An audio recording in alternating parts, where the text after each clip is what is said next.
मोहतरम नाज़रीन, अस्सलामु अलैकुम वरहमतुल्लाहि ताला वबरकातुहू। एक सच्चा वाक़या समाअत करें।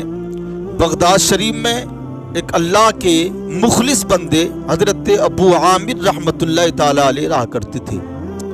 हज़रत अबू आमिर रहमतुल्लाहि ताला अलैह खुद रकम फरमाते हैं। वो फरमाते हैं कि एक दिन मेरे घर की दीवार गिर गई।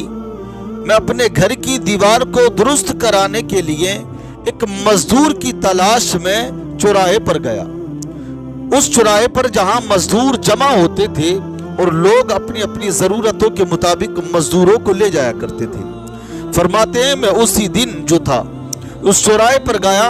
मैंने देखा कि मजदूरों की जमात में एक नौजवान मजदूर खड़ा है जिसके चेहरे पर इबादत के निशान नजर आते थे। फरमाते हैं कि मैं जब उस नौजवान के करीब गया और जाने के बाद मैंने उस नौजवान से पूछा, क्या तुम मजदूरी के लिए आए हो? तो नौजवान ने जवाब दिया कि जी जनाब, मैं जब मजदूरों की सफ में खड़ा हूं तो फिर मजदूरी के लिए आया हूं। कहा क्या हमारे घर चलोगे? मजदूर ने कहा कि ठीक है चलेंगे, लेकिन मेरी 3 शर्तें हैं। कहा कि मेरी 3 शर्तें हैं। और 3 शर्तें क्या हैं? पहली शर्त उसने ये रखी कि सुनो, जब आजान हो जाएगी तो फिर मैं किसी की नहीं सुनूंगा जब तक नमाज न पढ़ लूं। फिर दूसरी शर्त रखी कि जब मेरी मजदूरी दोगे तो पूरी मजदूरी दोगे।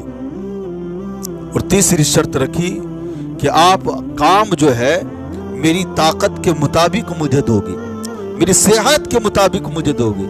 हजरत अबू आमिर फरमाते हैं कि मैंने उसकी 3 शर्तें मंजूर कर ली और मैं उसको अपने घर ले आया। फरमाते हैं मैंने फिर उसको काम बताया और मैं जब बाहर निकला तो शाम को घर वापस आया। जब शाम को आकर के मैंने देखा तो वो काम इस कदर था कि एक दिन में 2 मजदूर इतना काम करते हैं जितना तन्हा उस एक ने किया था। मेरा दिल खुश हो गया। मैंने उसको निकाल करके उसके पूरे दिन की मजदूरी दी। उसके बाद में दूसरा दिन हुआ तो फिर मैं उसी बाजार में गया कि उसी नौजवान को लेकर के कहूंगा काम अच्छा करता है, वक्त पर नमाज भी पढ़ता है, उसी नौजवान को लेकर के आऊंगा। अबू आमिर फरमाते हैं कि मैं गया और जाने के बाद मैंने वहां तलाश किया तो मुझे उस मजदूरों की जमात में वो नौजवान नजर नहीं आया। मैंने दूसरे लोगों से पूछा क्या हुआ, वो नौजवान जो तुम्हारे साथ कल खड़ा था आज नहीं आया है, क्या मामला है?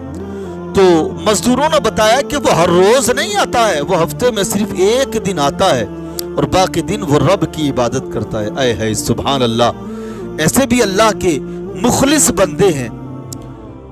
कहते हैं लोग कि वो बाकी अय्याम में अल्लाह की इबादत करता है और सिर्फ 1 दिन मजदूरी करता है। फरमाते हैं कि फिर मैंने उन लोगों से उसके घर का पता पूछा।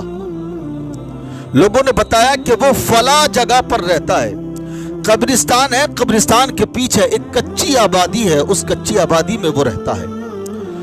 हजरत अबू आमिर फरमाते हैं कि मैं कब्रिस्तान के पीछे जो कच्ची आबादी थी उस महल्ले में जाकर के मैंने उस नौजवान का पता पूछा। एक जवान आदमी ने मुझे बताया कि फला घर में रहता है। फरमाते हैं कि जब मैंने उसकी दरवाजे पर हाथ मारा तो किवाड़ खुली हुई थी, दरवाजा खुला हुआ था और मुझे देखने के बाद कहा कि आप आए हैं, मैं आपका इंतजार कर रहा था, वरना गरीबों की हिमायत और उनकी तीमारदारी के लिए अमीर लोग नहीं आया करते हैं, गरीब लोगों की तीमारदारी के लिए अल्लाह वाले आया करते हैं।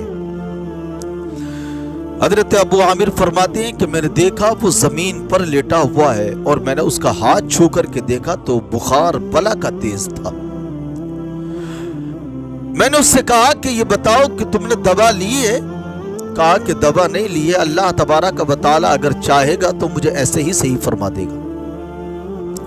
बरादरान मिल्लत इस्लामिया, हजरत अबू आमिर रहमतुल्लाह ताला अलैह ने फरमाया कि चलो मेरे साथ चलो, अगर तुम्हें कुछ गुरेज ना हो तो। उस नौजवान ने अव्वलन 2-4 मरतबा मना किया। उसके बाद में जब इनका ज्यादा इसरार हुआ तो फिर उसने एक शर्त और लगाई कि सुनो, मैं जब तुम्हारे घर जाऊंगा तो मुझे खाने के लिए आप कुछ भी न देंगे, मैं आपके घर की कोई चीज नहीं खाऊंगा, اس کی اس شرط کو قبول کیا اور شرط کو قبول کرنے کے بعد میں کہا کہ ٹھیک، آ گئے اپنے مکان پر لے آئے، اس کی عیادت کرتے رہے۔ جب رات کا وقت ہوا، طبیعت زیادہ خراب ہوئی، حضرت ابو عامر فرماتے ہیں میں اس کے پاس رہا، اور جب اس کی موت کا وقت قریب آیا تو اس نے کہا کہ ابو عامر ادھر آؤ۔ اس نے قرآن پاک دیا اور اپنی انگوٹھی نکال کر کے دی اور کہا کہ سنو، جب میرا انتقال ہو جائے تو مجھے دفن کرنے کے بعد ہارون رشید بادشاہ کے پاس جانا اور اس کو جا کر کے یہ دے دینا۔ حضرت ابو عامر رحمت اللہ تعالی علیہ فرماتے ہیں میری آنکھوں میں آنسو آنے لگے۔ اللہ کے ایسے بھی مخلص بندے ہیں۔ فرماتے ہیں کہ تھوڑی دیر کے بعد اس کا انتقال ہو گیا، اور جیسے ہی اس کا انتقال ہوا تو میں نے دیکھا انتقال ہونے کے بعد ہی فوراً خوشبوئیں مہکنے لگی۔ غسل دیا، میں نے غسل دینے کے بعد جب میں باہر نکلا میں نے دیکھا کہ اس کے دروازے پر بلا کی بھیڑ لگی ہوئی تھی، گروہ در گروہ آتے اور آنے کے بعد میں وہاں جمع ہو رہے ہیں۔ جب اس کی نماز جنازہ پڑھائی تھی، کثیر تعداد میں لوگ وہاں پر موجود تھے، نہ جانے کہاں سے آئے تھے، زمین سے نکل کر کے آئے یا آسمان سے اتر کر کے آئے تھے یا گرد و نوار کے لوگ تھے، آخر ان کو خبر کیسے مل گئی یہ میں بھی نہیں جانتا ہوں۔ فرماتے ہیں کہ کثیر تعداد میں لوگ تھے۔ دفن کر دیا۔ دفن کرنے کے بعد میں ہارون رشید کے دروازے پر گیا، اور جانے کے بعد میں نے کہا کہ میں ہارون رشید سے ملنا چاہتا ہوں۔ دربان نے ملنے نہیں دیا۔ آپ نے کہا کہ میں ان کا قاصد، ان کی کچھ امانتیں میرے پاس ہیں۔ جب اتنا سنا ہارون رشید بادشاہ نے تو کہا کہ اندر بلاؤ، کون ہے؟ جب اندر گئے تو جانے کے بعد میں آپ نے کہا یہ انگوٹھی اور یہ قرآن پاک ایک نوجوان نے مجھے دیا، اور وہ مرنے سے پہلے اس نے یہ کہا تھا یہ جا کر کے فلاں شخص کو دے دینا۔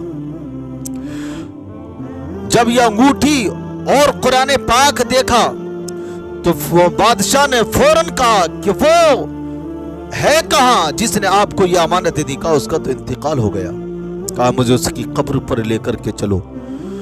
قبر پر لے کر کے گئے تو قبر کو چمٹ کر کے رونے لگا۔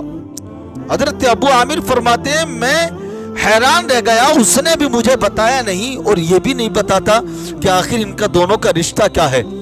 حضرت ابو عامر فرماتے ہیں وہ بے ہوش ہو گیا، عصر کا وقت ہوا، ہوش میں آیا، میں نے اس سے پوچھا یہ بتا تیرا اس نوجوان سے رشتہ کیا تھا جس کی وجہ سے تو بے ہوش ہو گیا؟ کہا یہ میرا بیٹا تھا۔ تو پھر کہا کہ ہارون رشید نے کہا کہ ابو عامر یہ بتاؤ اس نے کوئی مجھے وصیت کی ہے؟ کہا ایک وصیت کی ہے کہ آخرت کا حساب بہت سخت ہوگا، اپنی مال پر اپنی سلطنت پر غرور نہ کر، اللہ تبارک و تعالیٰ کی راہ میں سر کو جھکائے جا اور اپنے اندر عاجزی پیدا کر۔ اللہ اکبر۔ تو کچھ اللہ کے یوں بھی مخلص بندے ہوا کرتے ہیں کہ جب اللہ تبارک و تعالیٰ کو راضی کرنا چاہتے ہیں تو اگرچہ بادشاہ کا بیٹا ہو لیکن ٹوٹی چٹائی پر زمین پر سونا پسند کرتا ہے، بادشاہ کے مخملی گدوں پر سونا پسند نہیں کرتا۔ کیوں؟ اس لیے کہ محبت جو اللہ سے ہو گئی ہے، رشتہ جو اللہ سے مضبوط کرنے کو چلا ہے، اللہ سے دل کا تعلق جو مضبوط کرنے کو چلا ہے، محبوب کائنات صلی اللہ علیہ وسلم سے جو محبتیں کرنے چلا ہے، اب اسے دنیا کی محبت نہیں، مال کی محبت نہیں چاہیے، اب اسے اللہ اور اس کے رسول کی رضا